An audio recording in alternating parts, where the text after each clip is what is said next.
เจ้าสบายดียินดีต้อนรับทุกท่านเข้าสู่ช่องแรงสเปซ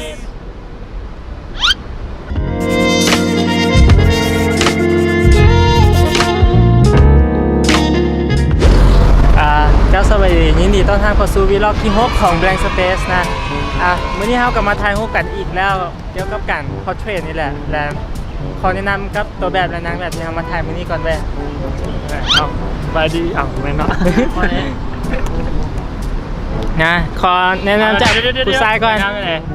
แนะนำได้ไหมซื้อหยังซื้อหยังต้องนกบ่ดิบอกว่านกกันได้ซื้อหยังกันเลยได้3-2สบายดีเจ้าเสือมโนสบายดีทอเจ้าเสือหรือเปล่าตามนั้นแหละพอดีเฮามีรุ่นอ้ายรุ่นเอ้ยอยากถ่ายรูปเฮาก็เลยพามาถ่ายรูปและพอดีเพิ่นเป็นแฟนกันเฮาก็เลยอยากมาพาเพิ่นมาถ่ายรูปคู่โอเคและวันนี้ซิมไปแนะนำโลเคชั่นกันว่าวันนี้เฮามาถ่ายที่ไหนเริ่มได้เลยวันนี้เฮามาถ่ายที่ตึก S Line เห็นบ่วะนั่นแหละซึ่งว่าตึก S Line นั้นเป็นก็คือห้างปกติแหละแต่ว่ามันมีจุดเด่นอยู่บนมาชั้น3ของมันนะมันมีวิวงามแล้วก็มีอีกจุดเด่นจุดหนึ่งนั่นก็คือโรงแรมห้องอย่างอันนี้เป็นพวกห้างที่มีอยู่ในตึกเฮ้ยคุยผู้สาว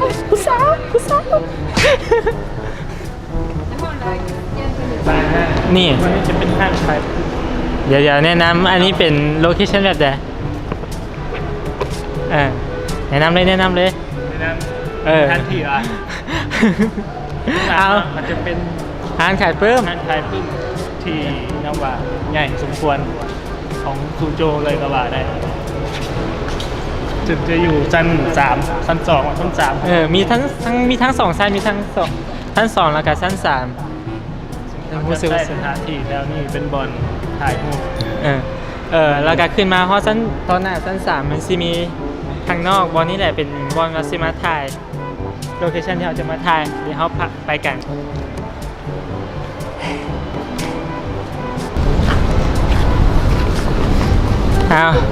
นี่ก็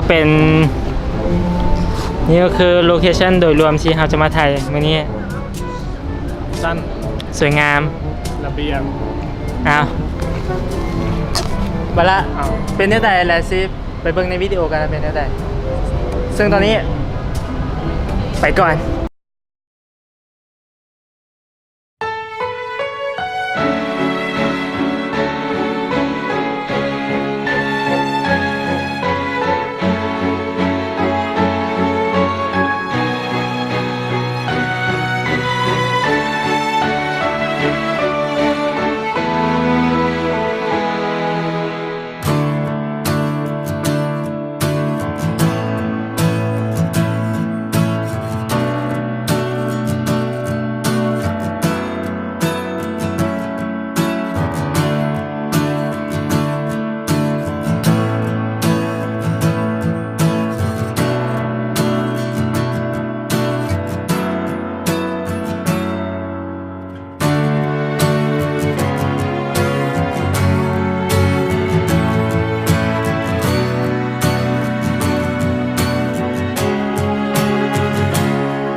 ยังพอจบจ้ะ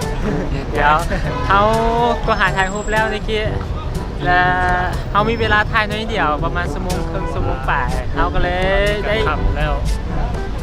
เขาก็เลยได้ฮู้ไปน้อยหนึงแต่กับยามันเถอะเอาเป็นว่าถ้าไปเบิ่งผลงานกันในวิดีโอแล้วเป็นได้แล้วก็ถ้ามักคลิปนี้ฝากกดไลค์กดแชร์คลิปนี้แล้วก็กด Subscribe ช่องทางใน YouTube ไปด้วยแล้วก็คลิปในมื้อนี้ก็ขอจบในซ้ำนี้มื้อนี้ขอลาไปก่อนขอบใจบาย